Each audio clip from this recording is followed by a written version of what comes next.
चलो फाइनली ये पल आ ही गया जब मैं आसमान में खुले पंछी की तरह उड़ पाऊं। यस, और तुम्हारी ये उड़ान मैं अपने कैमरा में कैप्चर करूंगी। लेकिन मिस्टर आजाद पंछी, कहीं आसमान में इतनी दूर मत उड़ जाना कि आसमान में गुम ही हो जाओ। डोंट वरी मैडम, वैसे भी अगर रोनी जी आसमान में गायब हो भी गए ना तो वापस तो जमीन भी आना पड़ेगा ना। उड़ान भरने से पहले ही आप नीचे आने की बात कर रहे हो। चलो, हो गई तैयारी? All the best.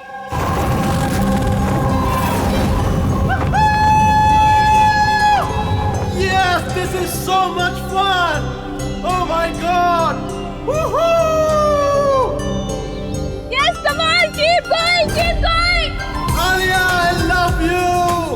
Ronnie, I love you too. वाह, लगता है काफी एक्सपीरियंस है इन उड़ान का। Of course, अमेरिका में उसने काफी एडवेंचर स्पोर्ट्स ट्राई किए हैं, पंजी jumping, paragliding and what not. बस इंडिया में कभी कुछ ट्राई नहीं किया था, और अब जब इंडिया में आए ही हैं हॉलिडे के लिए तो क्यों ना कुछ ट्राई करें।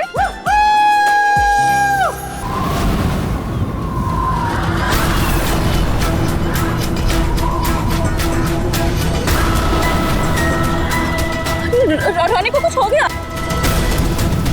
जॉनी को कुछ हो गया, देखो।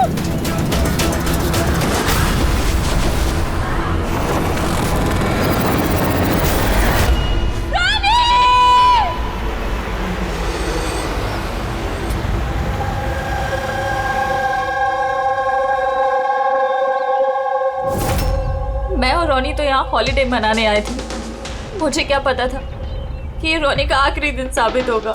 आलिया, हम जानते हैं ये घड़ी तुम्हारे लिए मुश्किल है, मगर प्लीज हिम्मत से काम लो। अब मैं न्यूयॉर्क जाके उसके डैड को क्या जवाब दूंगी कि मैं आई तो उसके साथ थी, लेकिन लौट अकेले रही हूँ। आपको किसी पे शक है? कौन मार सकता है रोनी को? सर, रोनी को कोई क्यों मारेगा? हम तो यहाँ किसी को जानते तक नहीं। कहीं ऐसा तो नहीं कि इसका कोई दुश्मन अमेरिका से इसका पीछा करते हुए यहाँ तक आ गया? नहीं सर, रोनी का कोई दुश्मन नहीं था। He was such a lively person, सब उसको पसंद करते थे। तो तुम्हारा कहना है कि यहाँ पे इंडिया में कोई रिश्तेदार, कोई दोस्त, कोई परिवार वगैरह नहीं है यहाँ पे? ये देश हमारे लिए अजनबी है सर। सब कुछ ना इन पैराग्लाइडिंग वालों ने किया है। Please sir, arrest them. आप हमें दोष मत दीजिए, रोजी रोटी है हमारी, हम क्यों मारेंगे किसी टूरिस्ट को? तो किसने मारा रोनी को फिर? सर, ये मुझे भी समझ में नहीं आ रहा है, 3000 फीट की ऊंचाई से गोली कैसे चली, किसने चलाई?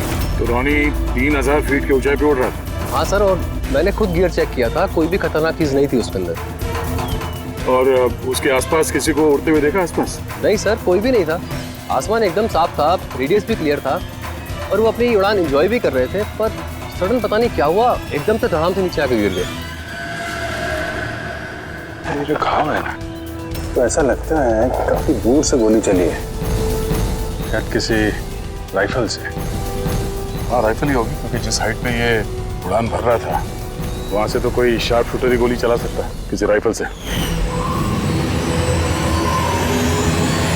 जॉन, यहाँ आसपास किसी को गन या राइफल के साथ देखा है क्या तुमने? यहाँ पर गन लाना अलाउ नहीं है। आप असली गन की बात कर रहे हैं, वो दिवाली वाली पटाखे की बंदूक भी नहीं ला सकता कोई। आप लोगों ने देखा यहाँ पर किसी को? नहीं मैम। नहीं तो नहीं देखा। नहीं मैम। अच्छा आलिया, जब आप यहाँ पर आई रोनी के साथ, आपको किसी पे शक हुआ? कोई आप लोगों को फॉलो कर रहा हो, कोई आदमी जो गड़बड़ लगे? नहीं सर, ऐसा तो कोई नहीं था। तो क्या गोली आसमान से चली है क्या? सर, मैंने बताया ना, रोनी जी के आसपास में कोई उड़ नहीं रहा था, तो फिर आसमान से गोली चलाएगा कौन? हाँ सर, आसमान में कोई भी नहीं था। आप चाहें तो ये फुटेज चेक कर सकते हैं, इसमें कोई भी नहीं है साथ में।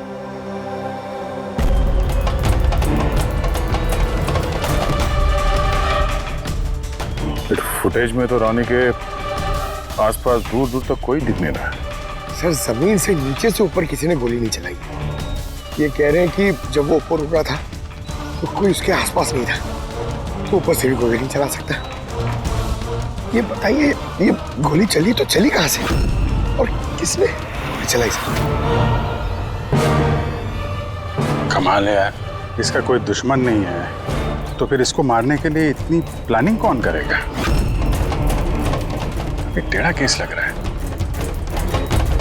तो किसी टेढ़े आदमी को भेज देते हैं टेढ़े सबूत, शायद उसे कुछ पता चल जाए। अरे वाह, आज आप दोनों जिस कदर काम में डूबे हुए हो, ऐसा लगता है कि बहुत सारे सुराग देके भेजने वाले हो हमें यहाँ से। बहुत सारे सुराग? हाँ, और अगर एक भी नहीं मिला तो? सीधे सीधे बता ना, कोई सबूत मिला ही नहीं है, कोई सुराग ही नहीं मिला तुझे। सर उस गोली के बारे में कुछ पता नहीं चला? इतना पता चला है कि भाई ऊपर से किसी यूएफओ ने गोली चलाई होगी। यार सालों के क्या बच्चों जैसे यूएफओ की बातें करते हो। और ये क्या है, ये बता, हमें समझाने के लिए किया है क्या? हाँ बता। ये देखो बॉस, रॉनी ग्राउंड से 3000 फीट की ऊंचाई पर उड़ान भर रहा था और गोली लगी है उसे इससे भी ऊपर से, लगभग 1000 फीट की ऊंचाई से। और ये गोली 60 डिग्री के एंगल से लगी है उसे। मुझे तो सोच सोच के चक्कर आ रहे हैं। आसमान में ऊपर से कौन गोली चला सकता है रोनी पे, और वो भी कैसे? अभी ठहर जा, और चक्कर आएगा। बॉस, ये गोली लगभग 3 किलोमीटर की दूरी से चली है ना, बड़ी अजीब बात है। गोली 3 किलोमीटर की दूरी से चलती है, 60 डिग्री में आती है, रॉनी के गले में घुस जाती है टेढ़ी। मतलब राइफल भी इस्तेमाल की है, बड़ी पावरफुल। बिल्कुल बॉस, राइफल भी पावरफुल है और गोली चलाने वाला भी पक्का निशानेबाज।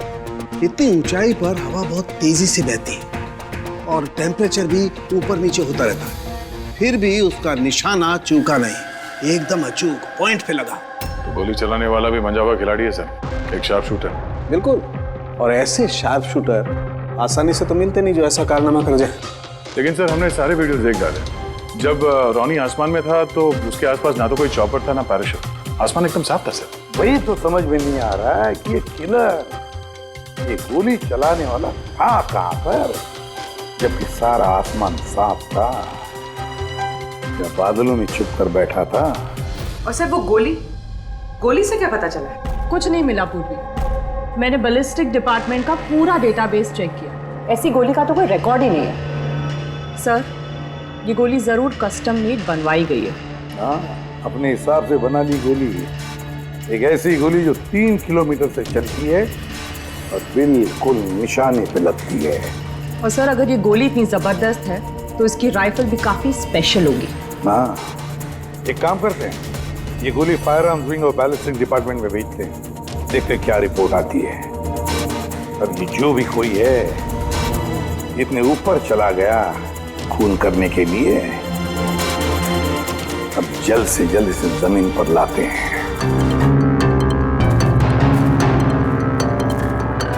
पास में है, we can do it। यार गुरु, अब और नहीं चढ़ सकता, बहुत थक चुका हूं मैं। बस नवीन, ज्यादा दूर नहीं है, 3000 फीट चढ़ चुके हैं, पास ही में। we can do it, come on।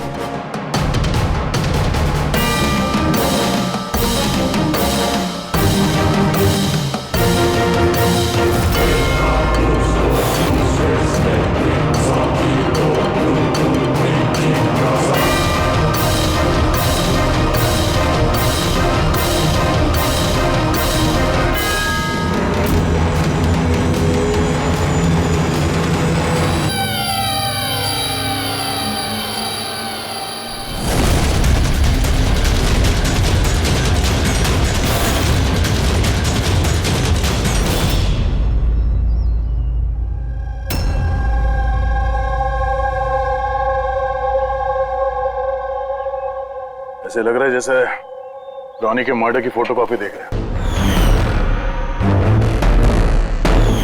3000 feet की ऊंचाई पे ठीक वैसे ही गोली मारी है सर के पीछे। इसको भी ऊपर से गोली।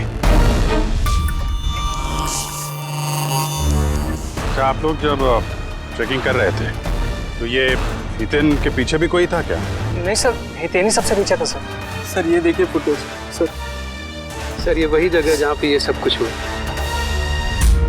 कमाल है, पीछे तो सिर्फ खुला आसमान है, ऐसी कोई जगह दिख ही नहीं रही जहां से गोली चलाई जा सके।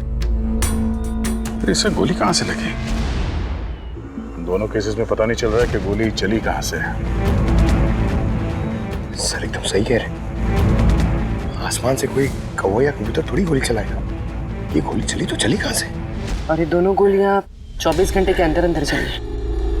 मुझे लगता है इन दोनों केसेस का आपस में कोई ना कोई कनेक्शन तो है। तो ये हितेन काम क्या करता था? सर वो कॉलेज स्टूडेंट था सर, मुंबई ग्रेजुएशन करने आया था सर। ट्रैकिंग का बहुत शौक था उसको। जी समझ में नहीं आ रहा, कोई एक कॉलेज स्टूडेंट को मारने के लिए इतनी प्लानिंग क्यों करेगा? वही तो, पहले रॉनी और अब ये हितेन। इससे पहले कि आसमान से चलने वाली गोली का कोई तीसरा शिकार हो जाए, इस खूनी तक पहुंचना होगा जल्दी से जल्दी। पिछले 24 घंटों में 2 खून हुए हैं, दोनों जवान बच्चे हैं, और दोनों को मारने का तरीका भी क्या, हाई प्रोफाइल। सर दोनों की मौत हुई है एडवेंचर स्पोर्ट्स करते हुए, जमीन से हजारों फीट ऊपर मारा है सर। मगर सर सोचने वाली बात है कि खूनी ने ये एडवेंचर स्पोर्ट वाला समय ही क्यों चुना इनको मारने के लिए? वो तो उन्हें कभी भी मार सकता था। इतनी लंबी प्लानिंग 2 बच्चों को मारने के लिए। सिर्फ प्लानिंग ही लंबी नहीं दया, गन भी लंबी। ये ऐसी। ये कौन सी राइफल है सर? ये है TX-65, रशियन गन है बॉस, लॉन्ग रेंज। ऐसी ही गन से मारा गया होगा। सालुंके साहब, क्या इस गन से 3 किलोमीटर दूर निशाना लगाया जा सकता है? हाँ रेडी, शूटिंग रेंज में ट्राई करके देख लिया है, इसकी रेंज 3 किलोमीटर से ऊपर ही है। ऐसी गन तो आर्मी वालों के पास या फिर आतंकवादियों के पास ही मिलेगी। बिल्कुल बॉस, और इसीलिए मुझे लगता है कि ये सिर्फ मर्डर का मामला नहीं है, कोई बहुत बड़ा गुनाह होने वाला है, लार्ज स्केल पर। दया सर, काम करो, दिल्ली में जाओ इंडियन इंटेलिजेंस विंग में, और पता लगाओ कि ये ऐसी गन किसके हाथ लगी थी और कैसे।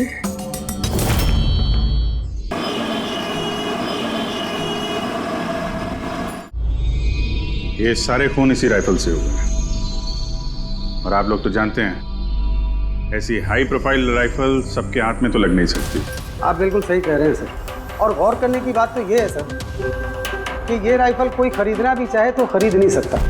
ये 1 या 2 पीस नहीं बिकती, पूरा का पूरा अलॉटमेंट होता है। तो पिछले कुछ सालों में जो आतंकवादी हमले हुए हैं उसमें ये इस तरह के राइफल इस्तेमाल हुए थे? जी हाँ।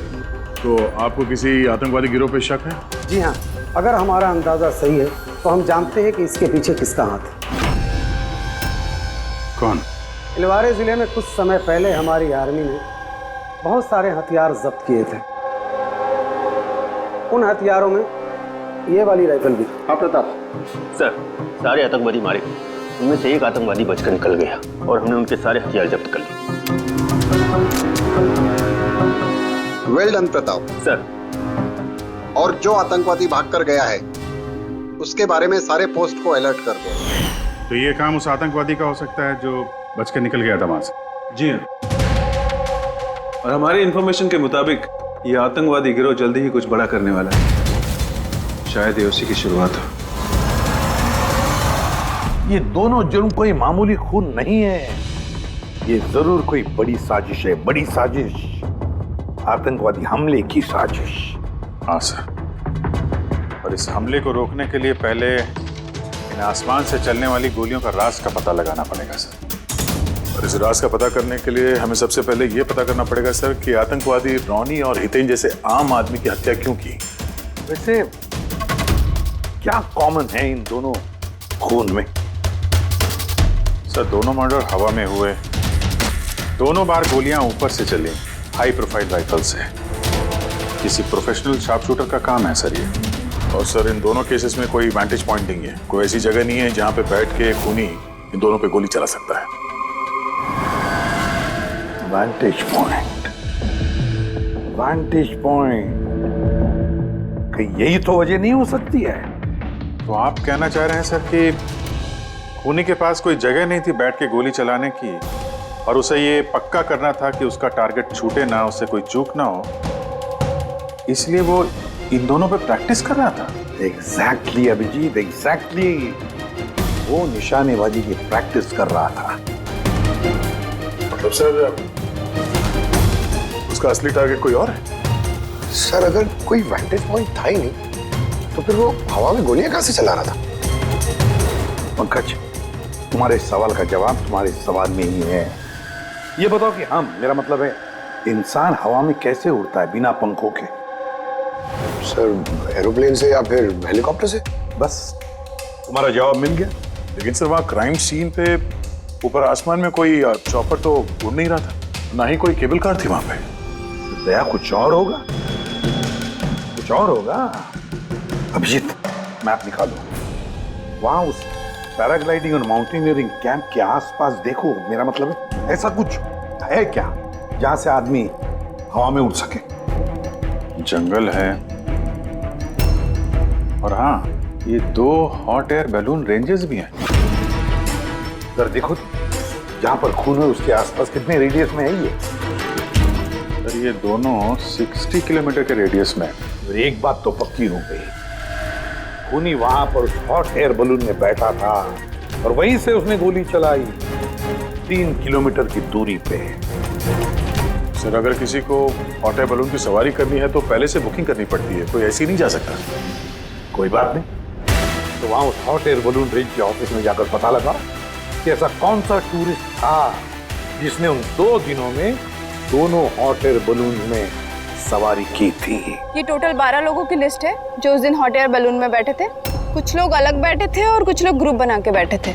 तुम्हें कुछ याद है कि इनमें से कितने लोगों के पास कोई सामान या कोई बैग्स थे, या फिर कोई बदमाश जैसा दिख रहा हो? नहीं, बदमाश तो कोई नहीं लग रहा था, लेकिन एक बूढ़ी आंटी थी जिन्होंने बैकपैक रखे हुए थे और वो चश्मा और टोपी भी लगाई हुई थी। हाँ, हम भी हैरान थे कि इस उम्र में ऐसी ट्रैवलिंग का जज्बा। और जब फोटोज खींची जा रही थी तो वो शर्मा रही थी और अपना मुंह छुपा रही थी। ये बुढ़ी आंटी शार्प शूटर सुनने में थोड़ा अजीब नहीं लग रहा है? हाँ सर, मैं ही पायलट हूँ इधर। 25 फरवरी को कुल मिलाकर सर मैंने 6 लोगों को एयर बैलून की सवारी करवाई थी और 2 लोगों को दिनेश ने सर। अच्छा, तो उनमें से कोई गड़बड़ टाइप का आदमी लगा या जिसके पास कोई सामान वगैरह हो? सर ऐसा तो कोई नहीं था। हाँ, एक बुजुर्ग आदमी था, पता नहीं बात बात पर क्यों चिल्ला रहा था। शायद उसका मूड खराब था या खड़ूस था शायद। उसके हाथ में कुछ सामान था क्या? सामान तो नहीं था। हाँ, बैसाखी लेकर चल रहे थे। बैसाखी लेकर चल रहे थे?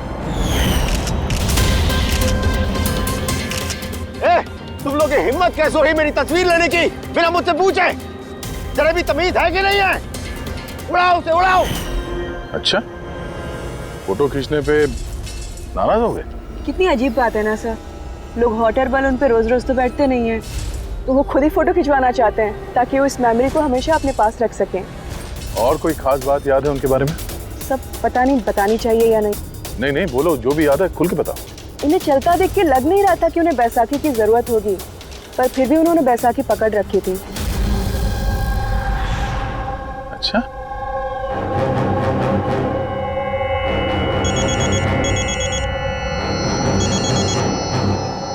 हाँ सर। पूर्वी, कुछ मालूम पड़ा? सर यहाँ पर एक बूढ़ी औरत आई थी और उसके हाथ में एक बैकपैक भी था, और हाँ, फोटो खिंचवाने से भी एतराज कर रही थी। अच्छा, यहाँ भी एक बूढ़ा आदमी आया था हॉट एयर बलून में बैसाखी लेके, और उसे भी फोटो खिंचवाने से परहेज था। सर कहीं ये बूढ़ा आदमी और ये बूढ़ी औरत एक ही इंसान तो नहीं है? एग्जैक्टली, वही शार्प शूटर। उसके बैग में और इसके बैसाखी में वो राइफल था जिससे ये खून हुए। और सर दोनों दिन ये ऊपर अकेला ही गया होगा, क्योंकि अगर किसी और टूरिस्ट के साथ जाता तो फिर राइफल सेट करने में और निशाना साधने में काफी मुश्किल हो जाते। नहीं पूर्वी, मुझे लगता है वो अकेला तो नहीं गया होगा। मतलब हॉट एयर बलून चलाना और साथ में ये राइफल भी चलाना, दोनों काम एक साथ करना जरा मुश्किल है। इस हॉट एयर बलून का पायलट भी होगा साथ में। मतलब सर इस जुर्म में पायलट भी मिले हुए हैं? यस, एक काम करो, उस पायलट को पकड़ो जल्दी। उस दिन उस बूढ़ी औरत को ऊपर बलून में कौन ले गया था? पायलट कौन था? संजीव था।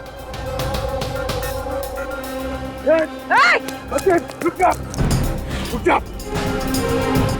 ना तुम मुझे मार पाओगे और ना ही उसे।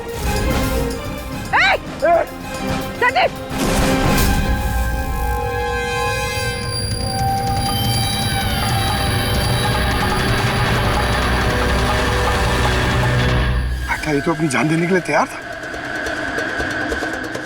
ये कोई छोटे मोटे मर्डर्स नहीं है पंकज, कोई बहुत बड़ा मिशन है जिसे अगर जल्द से जल्द नहीं रोका गया तो कुछ बहुत बुरा हो सकता है। अच्छा गीता, 24 फरवरी को जो आदमी ग्रुप में नहीं जाना चाहता था, अकेले जाना चाहता था, उसका पायलट कौन था? कौन लेकर? सोलो ट्रैवलर को तो दिनेश लेकर गया था। कमाल है दिनेश, इतनी देर से चुप बैठे हो, कुछ बोल ही नहीं रहे हो। तुम लोग मुझे पकड़ नहीं पाओगे।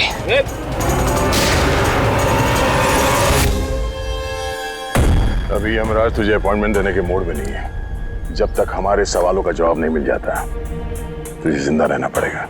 चल। मार लो, जितना मार सकते हो मार लो, मुझे कोई फर्क नहीं पड़ता। वैसे भी तुम्हारे इन कानून के कमजोर थप्पड़ों में इतनी ताकत नहीं है कि मेरी जुर्म की मजबूत हड्डियों को गला सके। समझे? तुम्हारे साथ जोर जबरदस्ती करना होता तो उसके लिए तो 2 मिनट का काम है हमारे लिए, पर बाद में ख्याल आता है तुम्हारे परिवार का, तुम्हारी बहन। अगले महीने उसकी शादी है ना, कैसा लगेगा उसे कि उसकी शादी हो रही है और शादी के वक्त उसका भाई इस दुनिया में नहीं है, हाँ? और तुम्हारी माँ हर महीने खर्चे के लिए पैसे भेजती हो ना, तुम्हारे जाने के बाद कौन ख्याल रखेगा उसका? कभी सोचा है इसके बारे में? हाँ? नहीं? चलो, अब भी मौका है, सरकारी गवाह बन जाओ। वादा करते हैं तुम्हारे जेल जाने के बाद तुम्हारी माँ का ख्याल हम रखेंगे। सच? मतलब पूरा ख्याल रखोगे? पूरा ख्याल? हाँ, तुम्हारी माँ का पूरा ख्याल रखेंगे। तुम बस ये बताओ कि किसके लिए काम करते हो? तुम्हारा बॉस कौन है? बता दो, पक्का बता दो? हाँ बताओ। मैं जिसके लिए काम करता हूं ना, मेरा बॉस है सर, उसका नाम है एसीपी प्रद्युमन।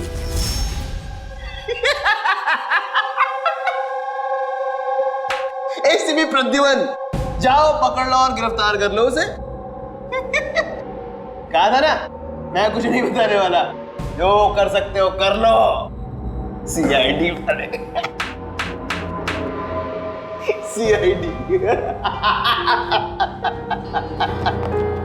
ओ बॉस, बॉस।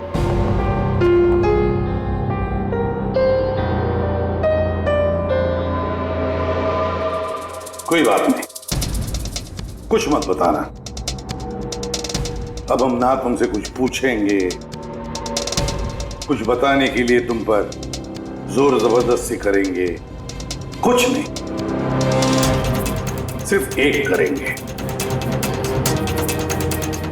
हम तुम्हें सोने नहीं देंगे।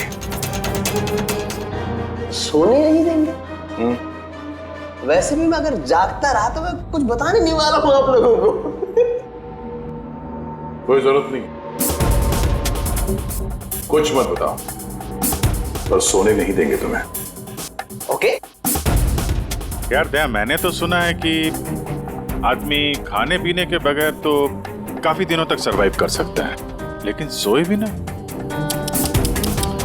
कितना तड़पेगा ये बेचारा, बड़ी बुरी मौत मरेगा, मुझसे तो देखा नहीं जाएगा।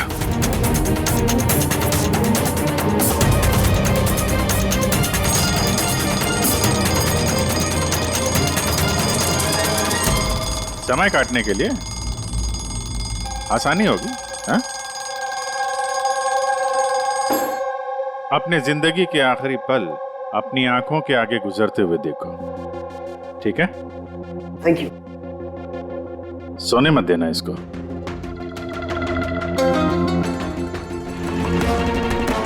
जब तक मुंह नहीं खोलेगा सोने का नहीं, समझे? 5 मिनट में नहीं। नहीं, 1 मिनट। 1 मिनट तो सोने दो। 1 सेकंड, सोऊंगा नहीं। नहीं सोऊंगा, बिल्कुल नहीं, बिल्कुल नहीं सोऊंगा।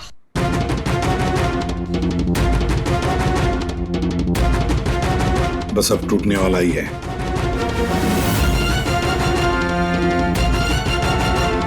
सब बकना शुरू कर देगा अभी। बल्लू, बल्लू नहीं सोएगा तू, उठ।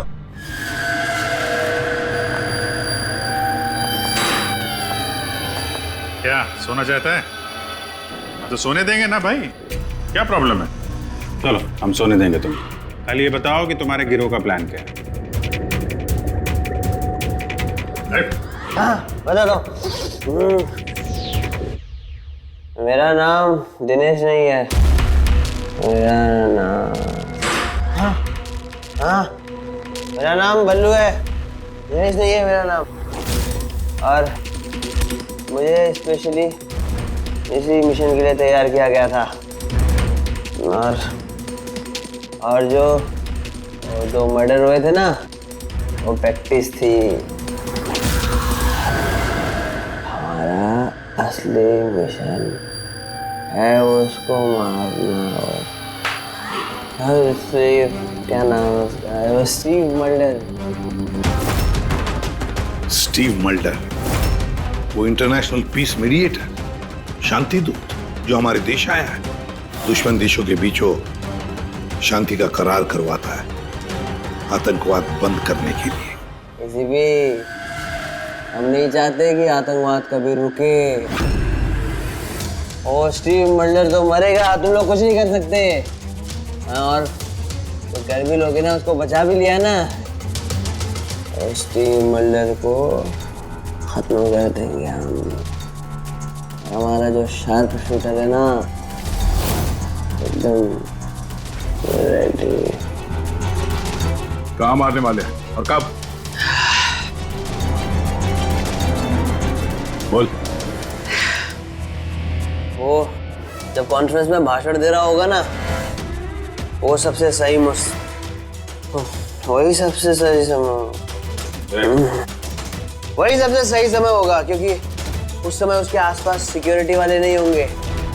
और जो कॉन्फ्रेंस है ना, ये बिल्डिंग की छत पे है, तो हॉट एयर बैलून पे हमारा शार्प शूटर जाएगा, तो वही गोली मारेगा। कॉन्फ्रेंस 1 घंटे में चालू होने वाला है, अभी जल्द से जल्द पहुंचना होगा। अरे तुम लोग कितनी कोशिश कर लो, नहीं बचा पाओगे उसे।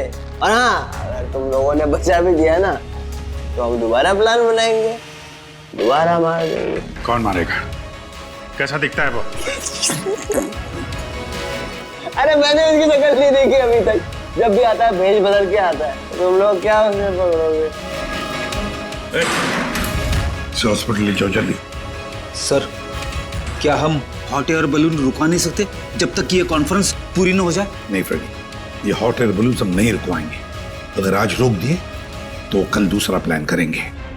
आज का प्लान हमें पता है, हम आज ही भिड़ेंगे इनसे।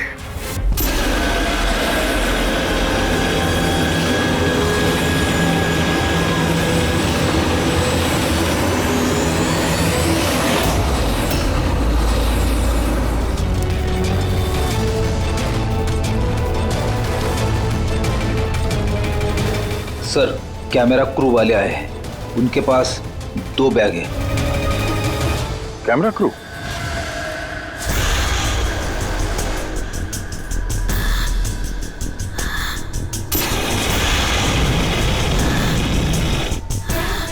उन्हें नजरों से ओझल होने मत देना, नजर रखो उन पे।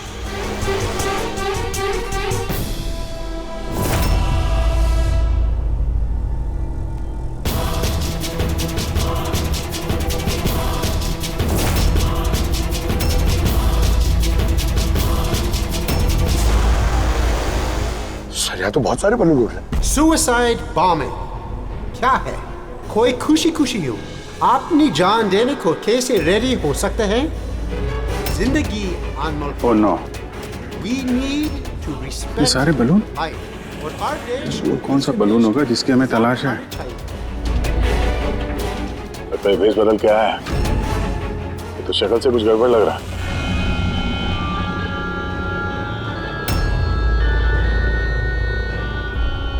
क्या? वो गिटार वाले पे नजर रखो। अपनी गलतियों से सीखना चाहिए हमें, ताकि World War I और World War II जैसे ये तो गिटार है। चल क्या रहा है? ये ऊपर जाके ये लोग म्यूजिक बजाने वाले हैं क्या? बाकी तो सारे बलून्स निकल गए। एक रह गया। मतलब सर इस बलून में हमारा शार्प शूटर। ये अपनी जगह से हिल रहा है। Camera crew. सर ये कहाँ गायब हो गया?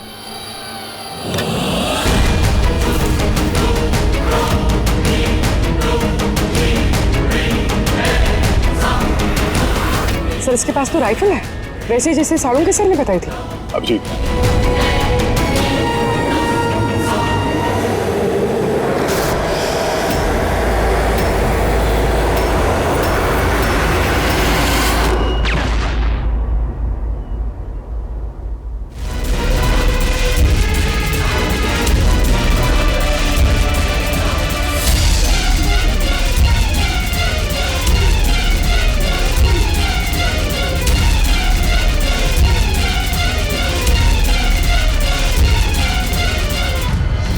Mister Steve, your life is in danger. आपकी जान को खतरा है। आप क्या करें? We have a plan. Oh, thank you CID. अगर आप लोग आज सभी वक्त पे नहीं आते, मैं जिंदा नहीं होता। देखिए मिस्टर स्टीव, खतरा अभी गया नहीं है, अभी खूनी पकड़ा नहीं गया है, इसलिए बी सेफ है, be careful. Okay Freddy, Pankaj, उस बलून पे नजर रखना, आंखों से ओझल होने मत देना। हाँ सर, हम लोग बलून को ट्रैक कर रहे हैं।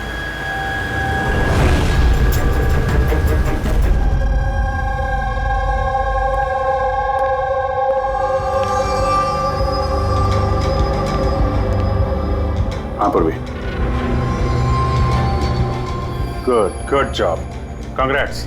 पकड़ गया killer mister Abhijeet? Yes mister Steve, we got him. Yes, well done, well done.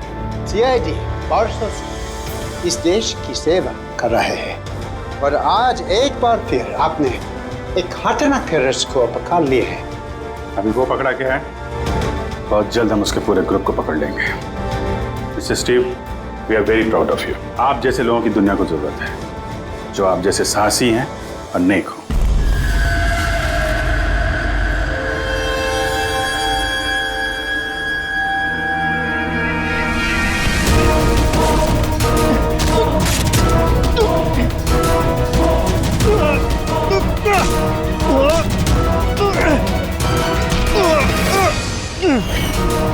तो तुमने भेस बदलकर अपनी और हितेन का खून किया था।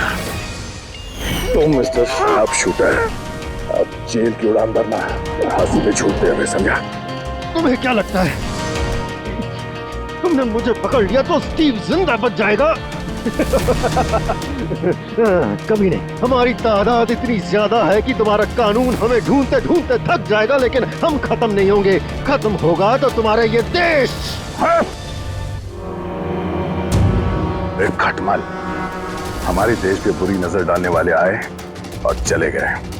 जानता है हमारे देश को आजाद हुए कितने साल हो गए? 70 साल। और पिछले 70 सालों में हमारे देश के वीरों ने न जाने कितने आतंकवादियों का खात्मा किया है। आज तेरी बारी है, कल तेरे साथियों की बारी होगी। हमारा देश रहेगा और खुशहाल रहेगा, और अगर इस देश से किसी चीज का खात्मा होगा, वो है आतंकवाद, समझा? आतंकवाद।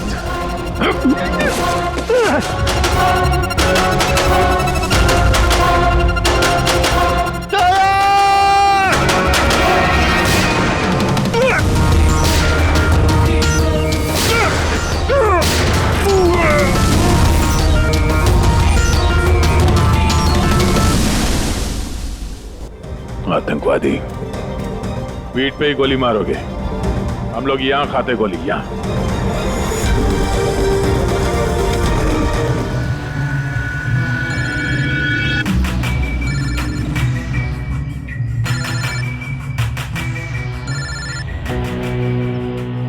हेलो। हेलो। जी अलीना मैम। अच्छा सुनो। जी। तुम कहाँ हो? जी हाँ, मैं लोकेशन पे हूँ। अच्छा, अंदर आ जाओ, पीछे की तरफ। मैं वहीं पर हूँ। जी ओके जी, मैं पहुँच गया। ठीक है।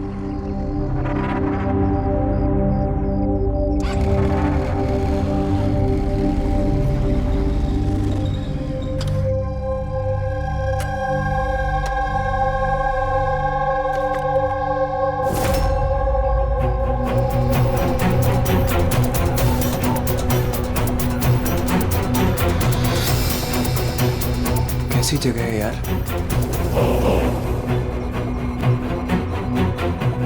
अलीना मैम, अलीना मैम, कोई है?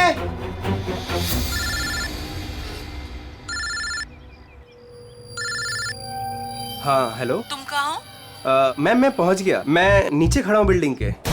अच्छा, एक काम करो, ऊपर आ जाओ। ऊपर मैम? हाँ ऊपर, जल्दी आ जाओ। ओके ठीक है मैम, मैं आता हूँ। Okay.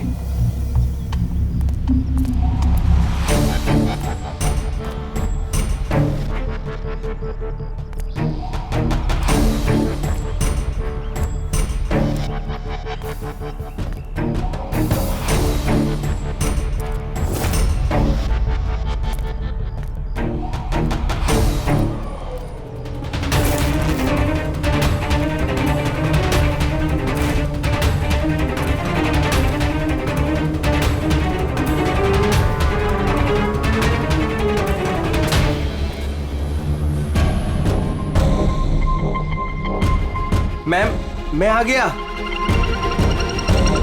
Alina ma'am, ma'am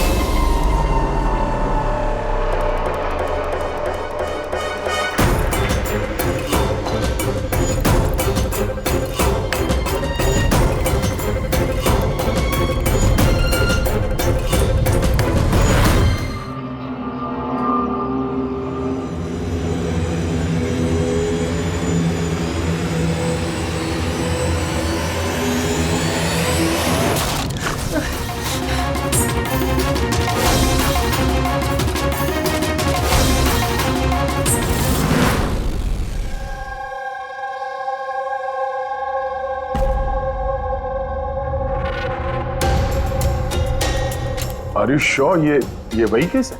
I am 100% sure sir, ये वही केस है। जहां तक हमें इंफॉर्मेशन मिली है उससे तो यही लगता है कि ये मर्डर चोरी के लिए हुआ है। ये लड़का डिलीवरी का सामान लेके जा रहा होगा और किसी ने रोक के लूटने की कोशिश की होगी और इसी चक्कर में मार दिया होगा। विनय, तुम्हें ऐसे क्यों लगता है कि इसके पीछे कुछ और भी है? क्योंकि सर ये जो हुआ उससे पहले ही मैंने इससे फोन पे बात की थी सर, और मैंने भी सुना था सर। मैंने तो अपने बॉयफ्रेंड के लिए पहले ही ऑर्डर कर दिया है। और वो तुम्हारी वेबसाइट का क्या हुआ? 3 आवर्स ऑनलाइन। यार मैंने ऑर्डर किया है, ना जाने डिलीवरी वाला कहाँ रह गया। देखो कॉल करो।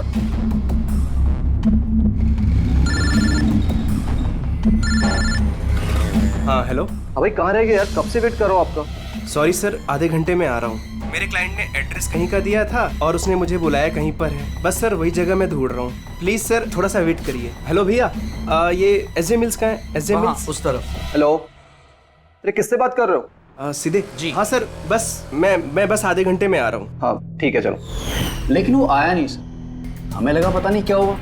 फिर मैंने न्यूज़पेपर में एक आर्टिकल देखा और विनीत को बताया। हमें लगा शायद ये वही होगा। सर मैंने एकदम ठीक से सुना था सर, वो किसी से एसजे मिल कंपाउंड का एड्रेस पूछ रहा था। तो हो सकता है कि जिसका भी सामान डिलीवर करने राज जा रहा था उसी आदमी ने राज को फोन किया होगा और वहां बुला लिया होगा एसजे मिल्स कंपाउंड में। सर हम तो ये रैंडम रॉबरी केस समझ रहे थे, ये तो प्लान मर्डर लग रहा है। और अगर ये प्लान था सर तो इस प्लान को समझ के मुजरिम तक पहुंच सकता है।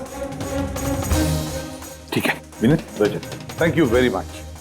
तुम दोनों ने हमारी बहुत मदद की है। जा सकते हो तुम लोग। Thank you so much. इस एसजे मिल कंपाउंड के बारे में अच्छी तरह से छानबीन करो, पूछताछ करो, देखो जरूर कुछ ना कुछ तो मिलेगा ही मिलेगा। और उस आदमी का भी पता लगाओ जिसने राज को फोन करके वहां बुला लिया एसजे मिल कंपाउंड में।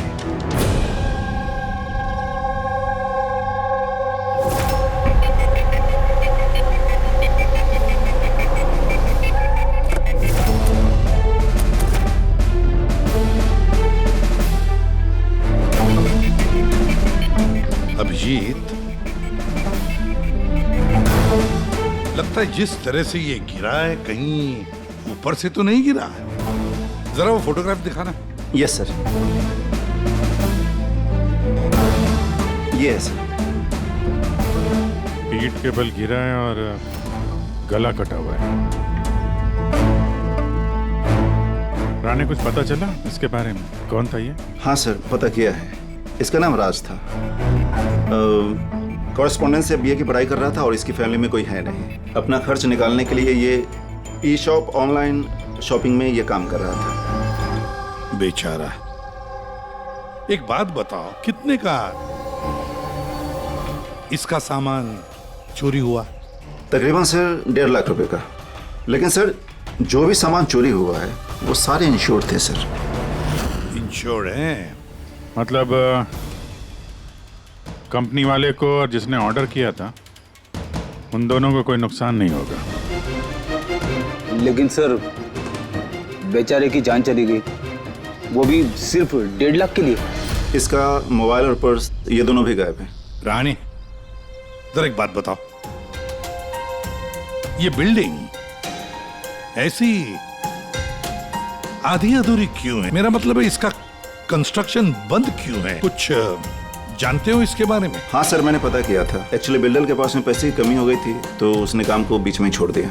मतलब सिक्योरिटी वाला, वॉचमैन, सीसीटीवी कैमरा, कुछ भी नहीं, सुनसान खंडहर। खून करने के लिए इससे बेटर जगह तो हो ही नहीं सकती सर। काफी प्लानिंग करके मर्डर किया गया है, तभी तो कोई एविडेंस हाथ नहीं लगा। कुछ नहीं तो फिंगरप्रिंट्स के लिए तो ट्राई कर सकते हैं। कुछ नहीं मिला बॉस, कोई फिंगरप्रिंट्स नहीं, एकदम क्लीन। और वो हथियार भी नहीं मिला जिससे इस बेचारे राज का गला काट दिया। सर ये गले का निशान देख के लग रहा है कि शायद चाकू जैसा कुछ होगा, लेकिन सीधा नॉर्मल वाला चाकू नहीं, चाकू जिसमें थोड़ा सा कर्व हो। पर वो जो कुछ भी था वो बहुत बहुत शार्प था, इतना शार्प कि एक ही झटके में गला कट गया। एक ही झटके में गला कट गया और बस एक ही झटके में उसने इसकी हड्डी तोड़ दी। कहीं ऐसा तो नहीं कि उसे राज को जिंदा छोड़ना ही नहीं था, जान से मारना था। चोरी करने का उसका मकसद ही नहीं था। सर, राज जिस कंपनी में काम करता था उसके मालिक को ब्यूरो में बुलवाया है। सर, इस राज को मैं पर्सनली नहीं जानता था, लेकिन एम्प्लॉय रिकॉर्ड देखकर ये जरूर कह सकता हूँ कि वो एक एफिशिएंट डिलीवरी बॉय था। सारे बॉसेस, सारे कस्टमर, ऑलमोस्ट सभी का उसके बारे में परफेक्ट फीडबैक है। इतने सिंसियर डिलीवरी बॉय को कोई क्यों मारना चाहेगा? हाँ सर, मैं भी यही सोच रहा हूँ। I am shocked sir.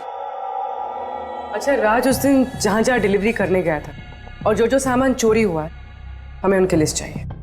राज को उसी दिन किसी कस्टमर का कॉल आया था जिसका डिलीवरी होने से पहले उसने लोकेशन चेंज करने को कहा था।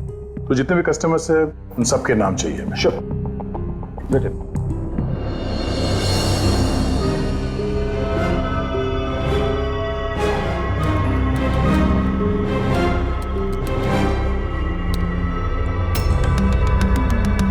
सर ये विनीत सर, इसके ऑफिस का एड्रेस इस अलीना के एड्रेस के बाद में। अलीना ने कॉल किया हुआ सर। लैपटॉप ऑर्डर किया था। काफी महंगा लैपटॉप है। हाँ, पर उसका ये एड्रेस SJ मिल्स नहीं है, कुछ और ही है। और सर ये SJ मिल कंपाउंड से 2-3 किलोमीटर ही दूर है। इसका मतलब एलिना ने फोन करके उसके घर के एड्रेस पे आने के बजाय उसे SJ मिल्स में बुलाया। अरे एलिना जहाँ रहती है तो काफी पॉश इलाका है। 1.5 लाख के सामान के लिए वो किसी का खून करेगी क्या? तो सर पेमेंट हुआ नहीं, कैश ऑन डिलीवरी था। ठीक है mister Suraj, thank you very much, आप जा सकते। तुम लोग एलिना के घर जाके देखो, पता नहीं अभी भी वो घर पे है या भाग गई। और बता, तेरी किटी पार्टी कैसी थी? मनोज, देखना कौन है, काफी एंजॉय किया। और Alina? Yes, how can I help you? CID, तुम ई शॉप से ऑनलाइन शॉपिंग करती हो? हाँ, लेकिन कभी कभी।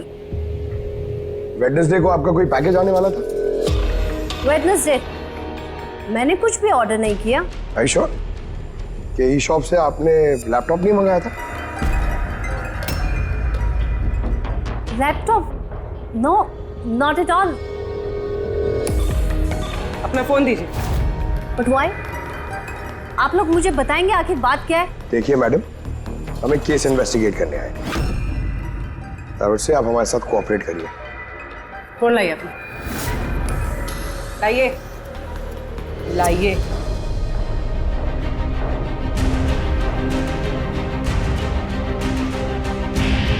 अगर तुमने कोई लैपटॉप ऑर्डर नहीं किया था तो वेडनेसडे को 12:55 पर तुमने डिलीवरी बॉय को फोन क्यों किया था? What? मैंने किसी डिलीवरी बॉय को फोन नहीं किया। आपके नाम से एक लैपटॉप ऑर्डर हुआ था जो आपके घर पे डिलीवर होने वाला था और आपके मोबाइल नंबर से एक डिलीवर बॉय को फोन किया था और आपको कुछ नहीं पता। Listen, मुझे सच में कुछ नहीं पता कि आप लोग क्या कह रहे हैं और किसके बारे में बात कर रहे हैं। चलो मान लेते हैं कि तुमने कुछ ऑर्डर नहीं किया था, तो तुम्हें कोई कंफर्मेशन मैसेज भी नहीं आया होगा। अभी पता चल जाएगा।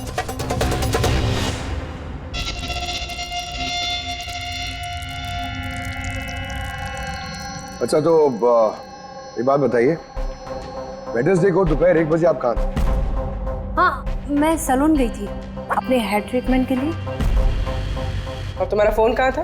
मेरे पास नहीं था क्योंकि सारे कस्टमर्स के फोन चेंजिंग रूम के पास एक बॉल में रखे थे। पूर्वी, मुझे लग रहा है झूठ बोल रही है। हो सकता है इसके फोन से किसी ने राज को फोन किया हो।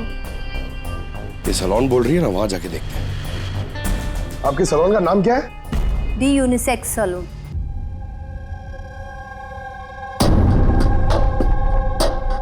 सर ये अलीना शायद यहीं कहीं बैठी होगी अपना हेयर ट्रीटमेंट कराने के लिए।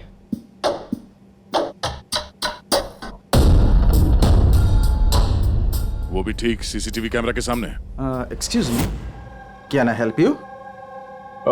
हम लोग सीआईडी से हैं। आप इस सैलून के मालिक हैं? जी हाँ। हमें आपसे कुछ पूछताछ करनी है। जरा ध्यान से सोच के बताइए, वेडनेसडे बुधवार दोपहर को अलीना नाम की एक क्लाइंट यहाँ शायद इस चेयर पे बैठी होगी। वेडनेसडे? हाँ। यस सर, वो यहाँ पे हेयर ट्रीटमेंट कराने आई थी, मैंने ही उन्हें अटेंड किया था। अच्छा, हमें उस दिन की सारी सीसीटीवी फुटेज चाहिए, वो कैमरा की। श्योर। विकास, सिक्योरिटी से वेडनेसडे की सीसीटीवी फुटेज जल्दी लेके आओ।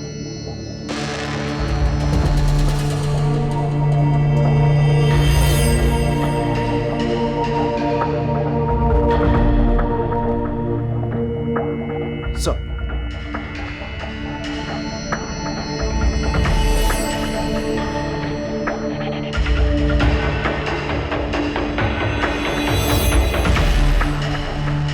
अलीना तो पूरे वक्त अपने चेयर पे बैठी थी और उसने उस वक्त फोन भी यूज नहीं किया। ये आपके सैलून में अपने जो क्लाइंट्स आते हैं उनके मोबाइल फोन किसी बाउल में रखते हैं? यस सर, इस बाउल में सभी के फोन रखे जाते हैं जब तक उनकी ट्रीटमेंट चल रही होती है, चेंजिंग रूम के पास। और इस फोन बाउल या चेंजिंग रूम के पास कौन कौन जा सकता है? क्लाइंट के अलावा मैं और हमारे स्टाफ की क्लीनिंग लेडी, वो बस। अच्छा, अपने क्लाइंट्स की इंफॉर्मेशन मतलब उनका नाम, एड्रेस वगैरह ये सब कहाँ लिखे रखते हैं आप? उस रजिस्टर में। वैसे भी वो रजिस्टर ओपन होता है, हर कोई देख सकता है उसे। हर कोई देख सकता है? अच्छा, आपके सैलून में कुल मिला के स्टाफ के लोग कितने हैं और उस दिन यहाँ पे क्लाइंट्स कितने थे? सर, स्टाफ में तो 8 से 10 लोग काम करते हैं, पर वेडनेसडे सर 4 से 5 लोग थे। सर फुटेज में क्लियरली दिख रहा है जिस वक्त राज को अलीना के फोन से फोन आया था उस वक्त चेंजिंग रूम के पास इन 3 कस्टमर्स के अलावा और कोई नहीं गया था। सर इनके अलावा कस्टमर्स में से भी कोई भी किसी का फोन यूज कर सकता है। ये उस वक्त ये बाकी के 3 क्लाइंट्स थे, इनका नाम जानते हैं? सर ये तो हमारे रेगुलर क्लाइंट्स हैं, जेनी, शिमोना और कुणाल। बोलिए, इनको कांटेक्ट करके इमीडिएटली यहाँ पे बुलाओ।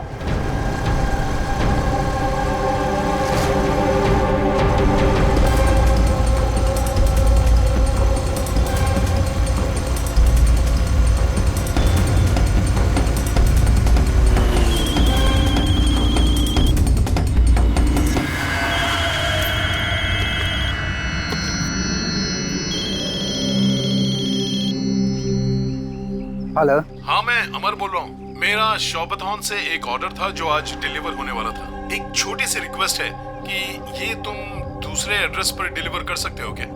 सॉरी सर, पॉसिबल नहीं हो पाएगा। मुझे आज बहुत सारी डिलीवरीज करनी है और मेरा पूरा शेड्यूल ऊपर नीचे हो जाएगा सर। नहीं यार, ज्यादा दूर नहीं है, मेरे घर से सिर्फ 5 मिनट की दूरी पर है। सर पॉसिबल नहीं हो पाएगा। एसजे मिल में जो हुआ उसके बाद से हमारे बॉस ने स्ट्रिक्टली हम सबको बोला है कि जो एड्रेस दिया उसी पे डिलीवर करना है। अरे यार, एसजे मिल में जो हुआ सबके साथ थोड़ी ना होता है। मैं तुम्हें कहाँ मारने वाला हूँ, मैं थोड़ा फंसा हुआ था इसलिए रिक्वेस्ट कर रहा हूँ यार, ऊपर से कुछ पैसे ले लेना। देखो आगे नजदीक में एक वेयर हाउस है, तुम वहीं आ जाओ, मैं वेट कर रहा हूँ तुम्हारा। ठीक है सर, अब 2 डिलीवरी हो रहे हैं, उसके बाद आधे घंटे में आपके पास आता हूँ। अरे वाह, आ जाओ। कोई हमें बताएगा प्लीज हो क्या रहा है? और हमें यहाँ क्यों बुलाया? आखिर हमने किया क्या है? हमें आप लोगों से कुछ पूछताछ करनी है, एक मर्डर के बारे में। मर्डर? किसी के मर्डर से हमें क्या लेना देना? आखिर आप हमसे क्या पूछना चाहते हैं और आप हमें ऐसे क्यों घसीट रहे हैं इन सब चीजों में? वेंसडे बुधवार दोपहर को अलीना नाम की एक औरत यहाँ बैठी थी और उसके बाद दोपहर 1 बजे किसी ने उनके फोन से कॉल किया था और उसी ने बाद में मर्डर किया है। जरा ये देखो।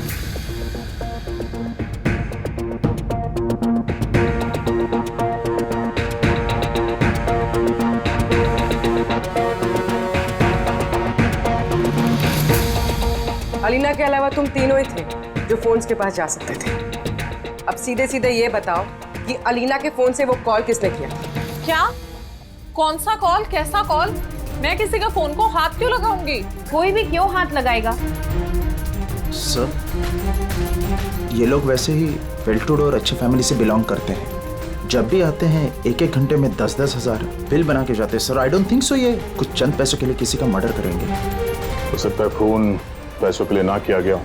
हाँ, राज के साथ किसी की कोई पर्सनल दुश्मनी हो और हमें डिस्ट्रैक्ट करने के लिए चोरी कर ली।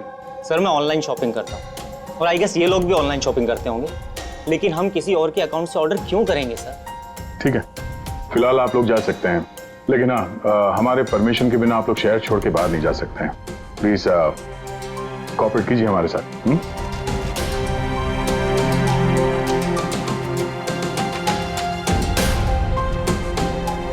सर, ये इन तीनों को देख के लगता नहीं है कि इन्होंने खून किया। जो भी हो, इन तीनों पे नजर तो रखनी होगी।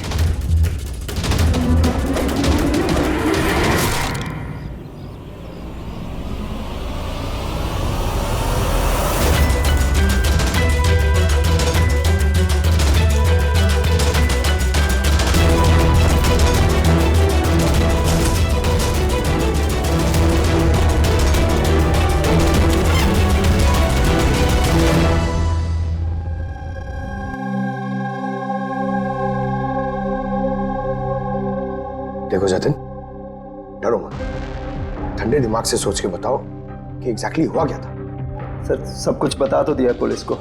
एक बार फिर बता दो, हम सुनना चाहते हैं, शायद तुम्हें कुछ और याद आ जाए। मैं डिलीवरी के लिए जा रहा था जब वो मुझे कॉल आया। उसने कहा कि डिलीवरी घर पे नहीं, उसके थोड़ा आगे एक वेयर हाउस है, वहाँ पे करनी है। मैंने मना किया लेकिन मान नहीं रहे थे। कहा आखिर बड़ी अजीब सी जगह थी, मुझे लगा कुछ गड़बड़ है वहाँ पे। सर मेरी हिम्मत नहीं हुई अंदर जाने की। मैं वहीं गेट से वापस आने वाला था, तभी किसी ने जोर से मेरी तरफ चाकू फेंका और मैं वहाँ से भागा। तुमने देखा उस आदमी को? नहीं सर, मैं अपनी जान बचा के वहाँ से भागा, वही बहुत था मेरे लिए। मैं पीछे मुड़ के नहीं देखा मैंने। आवाज़ तो सुनी होगी फ़ोन पे, अगर फिर से सुनोगे तो पहचान लोगे? हाँ सर, पहचान लूँगा। इस अमर को बुलाओ। मैंने किसी को फ़ोन नहीं किया और मैंने कुछ ऑर्डर भी नहीं किया, तो डिलीवरी वाले को मैं फ़ोन क्यों करूँगा? उस वक्त तुम कहाँ थे? उस वक्त मैं जिम में था और वर्कआउट करते समय मैं फ़ोन यूज़ नहीं करता और हमारे फ़ोन्स बाहर ड्रॉर्स में होते हैं।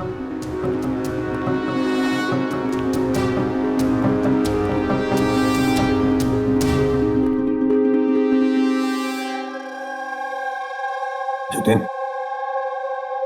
आवाज सुनी उस आदमी की? क्या ये वही है? नहीं सर, ये वो नहीं है।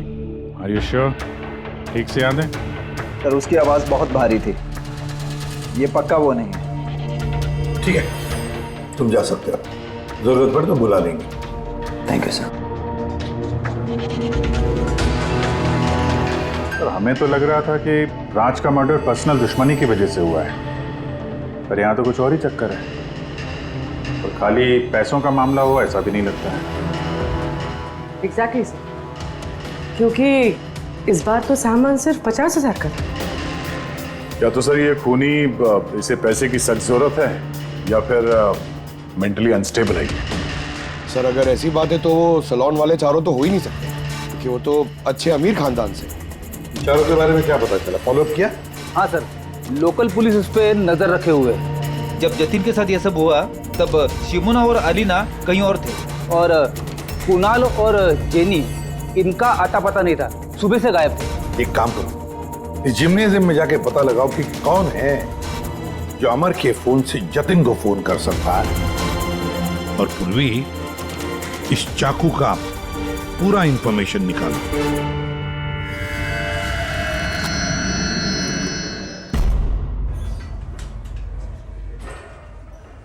एक्सक्यूज मी, ये जिम का मैनेजर कौन है? Thank you.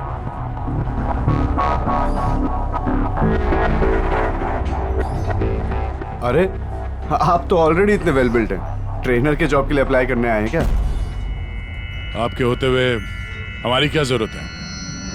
सीआईडी, हम आपसे कुछ सवालों का जवाब चाहते हैं मिस्टर हेमंत। हेमंत, पिछले कुछ दिनों में डी यूनिसेक्स स्पा और सैलून में और इस जिम में कुछ ऐसी बातें हुई हैं जो कॉमन है। मतलब किसी और ने किसी और के फोन से किसी और को फोन किया और उसके ठीक बाद उसका मर्डर भी हो गया। तुमने डी यूनिसेक्स एंड स्पा का नाम सुना है? नहीं तो। ये अमर यहाँ आता है वर्कआउट करने? जी हाँ। तो कल दोपहर को 4:30 बजे के आसपास अमर जिम में ही था? सर ये तो मुझे उसके ट्रेनर से पूछना पड़ेगा, मैं 1 मिनट उसको बुलाता हूँ।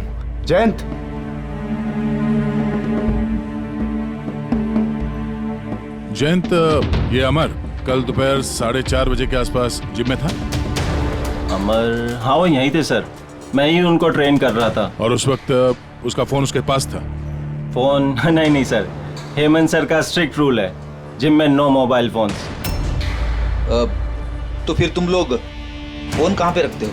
बाहर ड्रावर में सर, सबके वहीं होते हैं। जरा दिखाइए हेमंत, कहाँ पे है ये?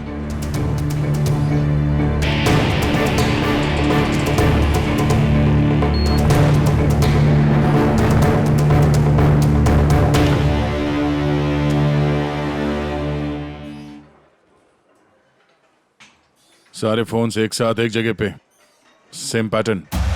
कौन कौन आता जाता है यहाँ इस ड्रॉअर के पास? सर सिर्फ मैं और मेरा स्टाफ, मालिक और जयंत। सर ऐसा लग रहा है इस जिम में और सैलून में कोई कॉमन लिंक है। हेमंत सर, तुम्हारे सारे क्लाइंट्स और स्टाफ, इन सब की पूरी डिटेल चाहिए हमें, जल्दी। जी सर।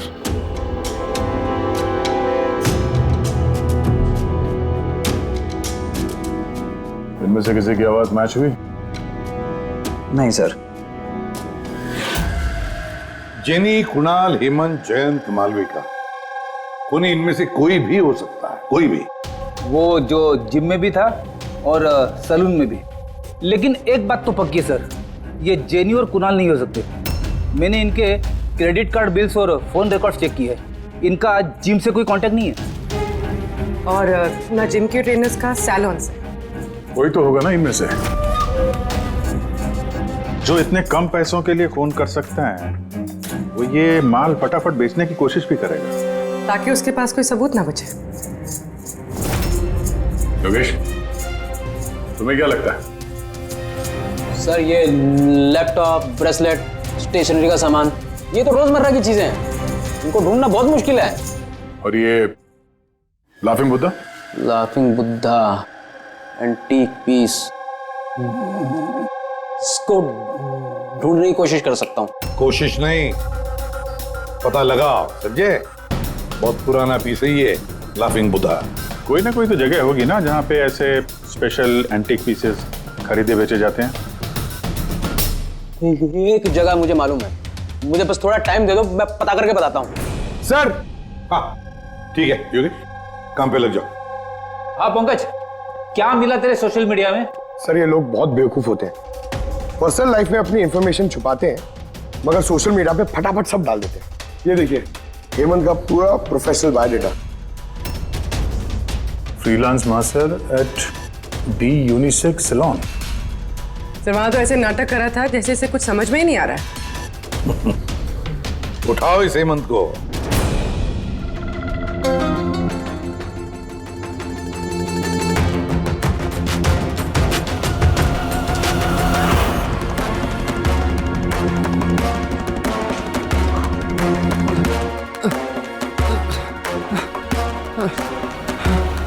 झूठ बोला तुमने हमसे। तुम वहां डी यूनिसेक्स सैलून में काम करते थे और तुमने ही कॉल किया था वहां अलीना के फोन से और यहाँ अमर के फोन से। सर मैंने किसी के फोन को हाथ भी नहीं लगाया सर। हाँ मैंने आपसे झूठ बोला था ताकि आपको मुझ पर शक ना हो। सर मैं डर गया था सर। तुम अब भी झूठ बोल रहे हो, अब भी झूठ बोल रहे हो तुम। राज पे फिजिकल असॉल्ट हुआ था, वो भी जबरदस्त फोर्स के साथ। तुम तो बहुत स्ट्रांग हो ना? हा? सर मैंने किसी को नहीं मारा है सर। सर वो डी सैलून में जॉब तो मैंने 6 महीने पहले ही छोड़ दिया था। उसके बाद मैं किसी से टच में भी नहीं हूँ सर। सर मैं सच बोल रहा हूँ। सर एक सेकेंड सर, अलीना ने वहां जाना शुरू किया था 2 महीने पहले। अगर ये कह रहा है कि डी सैलून में ये 6 महीने से नहीं है तो फिर अलीना का फोन इसके पास नहीं हो सकता।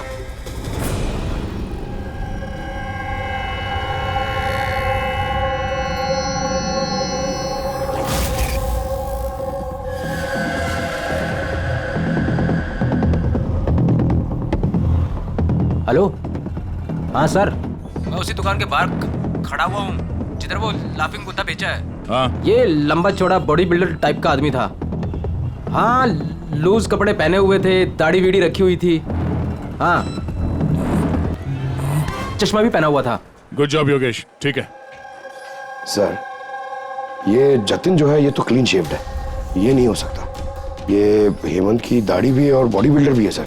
ये मालविका ये बॉडी बिल्डर नहीं है, इसकी तो दाढ़ी भी नहीं है। मुझे लगता है ये हेमंत ही है सर। इस हेमंत पे नजर रखो। अब बस एक चीज बचती है जिससे हमें कुछ पता चल सकता है, वो चाकू। सर हम ऐसे इंतजार तो नहीं कर सकते सर। पता नहीं वो खूनी वहां क्या प्लान बना रहा होगा। वो योगेश ने जो हमारे लिए हुलिया बनाया था सर, वो भी हमारे काम नहीं आया। अब इस खूनी तक पहुंचने के लिए हमें भी उसी की तरह सोचना पड़ेगा। सर एक काम करते हैं, जिम और सैलून में जितने भी कस्टमर्स हैं उन सबकी लिस्ट बनवा लेते हैं। क्यों सर? देखो खूनी अपने प्लान के लिए इन्हीं दोनों जगहों के कस्टमर्स का इस्तेमाल कर रहा है। अगर उसकी तरीके से सोचें तो फिर से इन्हीं कस्टमर्स में से किसी के नाम पे कुछ ऑर्डर करेगा।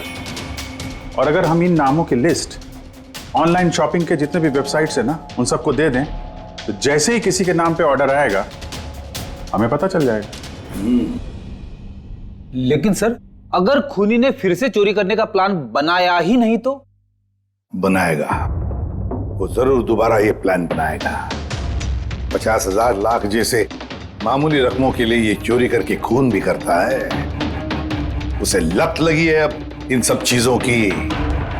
वो दोबारा गलती करेगा ही करेगा और इस बार हम उसके लिए तैयार रहेंगे।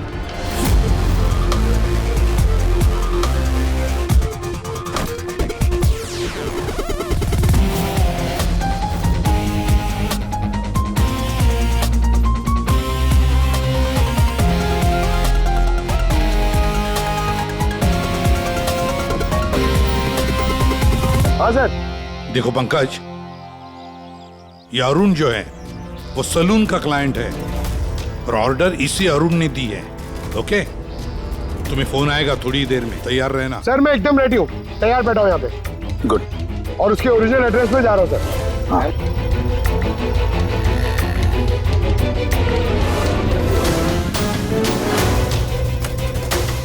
हेलो सर, मैं उसके घर के बाहर पहुंच गया हूँ, क्या करूँ? क्या करो? क्या घुस जाओ उसके घर में, करो डिलीवरी।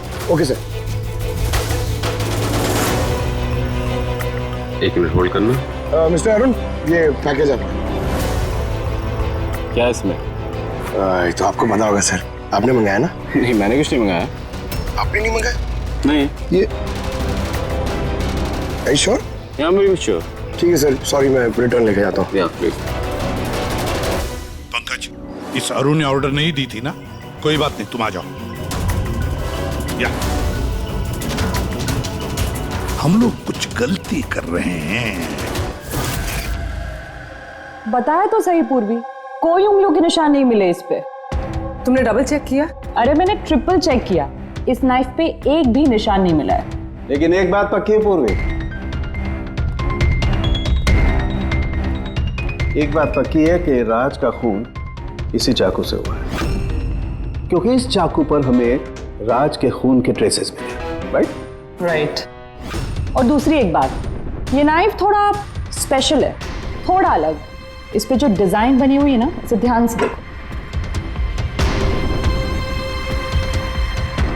इसमें ये कुछ सिंबल जैसा है सर, इसका कुछ मतलब है या फिर ऐसे ही? आई होप पूर्वी इसका कुछ मतलब हो, ताकि हमें भी समझ में आए आखिर ये है क्या। सर ऐसे सिंबल्स की भाषा किसे समझ में आती? वेल, मैं एक ऐसे आदमी को जानता हूं जो शायद इसका मतलब समझता हो।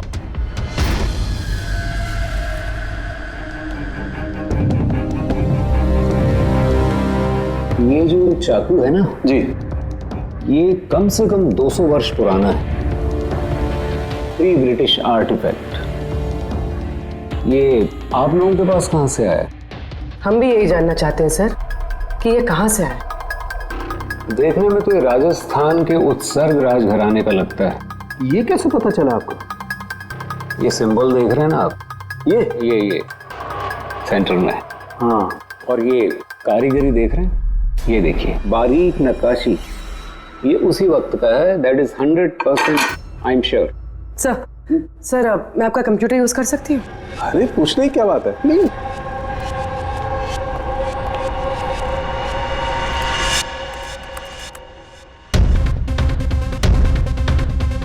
सर ये वाला तो यही है। ये तो 10 लाख का है। 10 लाख का चाकू कौन खरीदता है? ये चाकू नहीं, it's a piece of history. और देखिए इसका एक स्पेशल कवर भी होगा।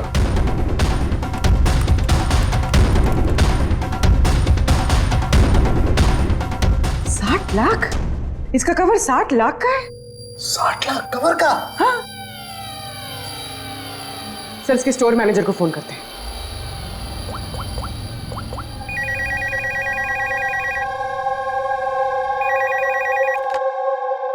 हेलो, मैं पूर्वी बोल रही हूँ सीआईडी से। मैं आपकी वेबसाइट पे एक एंटीक चाकू देख रही हूँ जिसका आइटम नंबर है 7117। आप बता सकते हैं किसने खरीदा है? या श्योर मैम, वेट।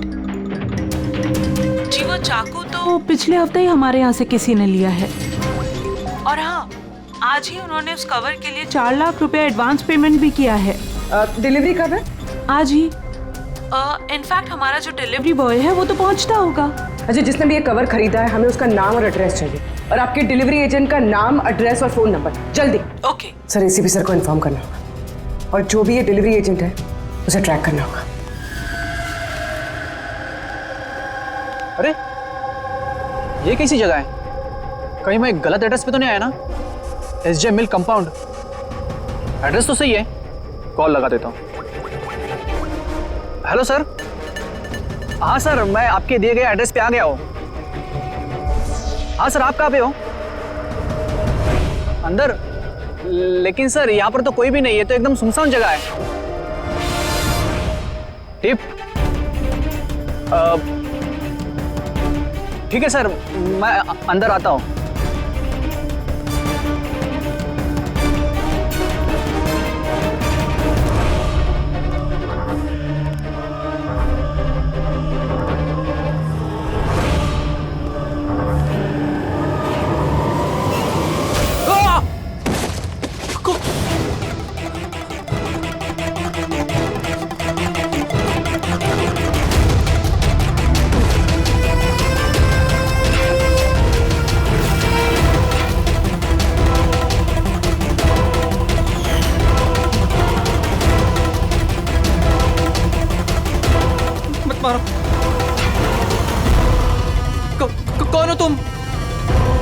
छोड़ दो मुझे।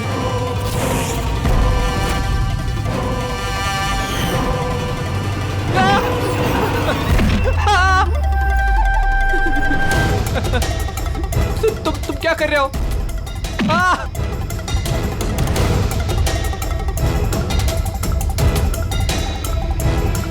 मत मारो।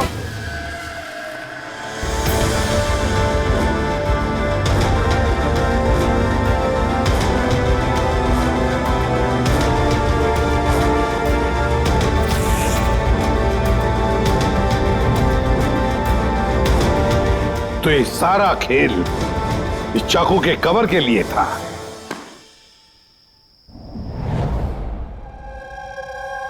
थक गई थी मैं अपनी लाइफ से, अपनी इस 50,000 की नौकरी से।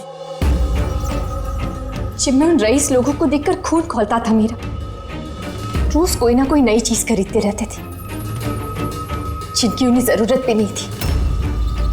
महंगी सी महंगी चीज खरीदकर उसे यूज तक नहीं करते थे, और मुझे 100 रुपए की चीज लेने से पहले भी 10 बार सोचना पड़ता था। मैंने बहुत कोशिश की लेकिन मुझसे कंट्रोल ही नहीं हुआ। क्या करती, लाइफस्टाइल ही ऐसा था मेरा। डिवोर्स हो गया, घर हाथ से छूट रहा था, कुंडी पैसों के लिए पीछे पड़े थे। ऐसे में सिर्फ शॉपिंग ही ऐसी चीज थी जिससे मुझे आराम मिलता था, लेकिन पैसे ही नहीं थे मेरे पास। और इसलिए तुमने उन लोगों को लूटना शुरू कर दिया जो ऑनलाइन शॉपिंग करते थे, है ना? और तो और इसमें तुमने कुणाल को, अपने बॉयफ्रेंड को भी शामिल कर दिया। कुणाल अब तक अपने खर्चों के लिए अपने पेरेंट्स पे डिपेंडेंट था, इसलिए मैं उससे नहीं मांग सकती थी। तो मैंने उससे भी अपना पार्टनर बना लिया ताकि वो मुझे छोड़कर ना जा सके। लेकिन वो चाकू ने तुम्हें फंसा दिया। वो चाकू तुमने खरीद तो लिया, उसका कवर नहीं खरीद पाई जो 60 लाख का था। वही पैसे इकट्ठा करने के लिए तुमने एक एक करके डिलीवरी बॉय को मारना शुरू कर दिया।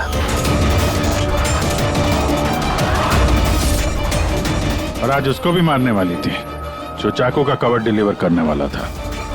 हमने सोचा कि चाकू और उसके कवर को बेचकर जो पैसे मिलेंगे उससे हम एक नई दुनिया बसाएंगे। बेच के? जैसे तुम एक आदमी के फेस में वो लाफिंग बुद्धा बेचने गई थी।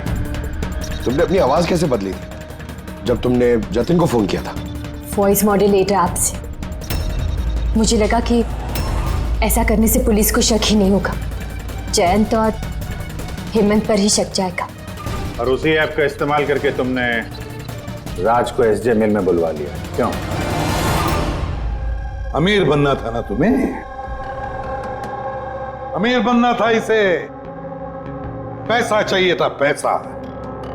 और इसलिए उन मासूम डिलीवरी बॉयज की जान की पीछे पड़ी तुम। खून कर दिया एक का, एक तो बेचारा बाल बाल बच गया और एक को हमने बचा दिया।